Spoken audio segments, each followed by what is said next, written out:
তালের দুধ পুলি করব, তো তালটা আগে ঢেলে দিচ্ছি।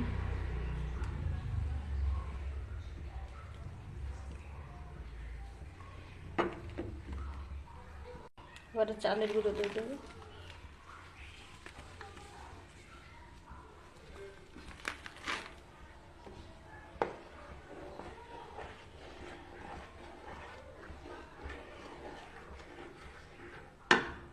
একটা ডো মতো করতে হবে।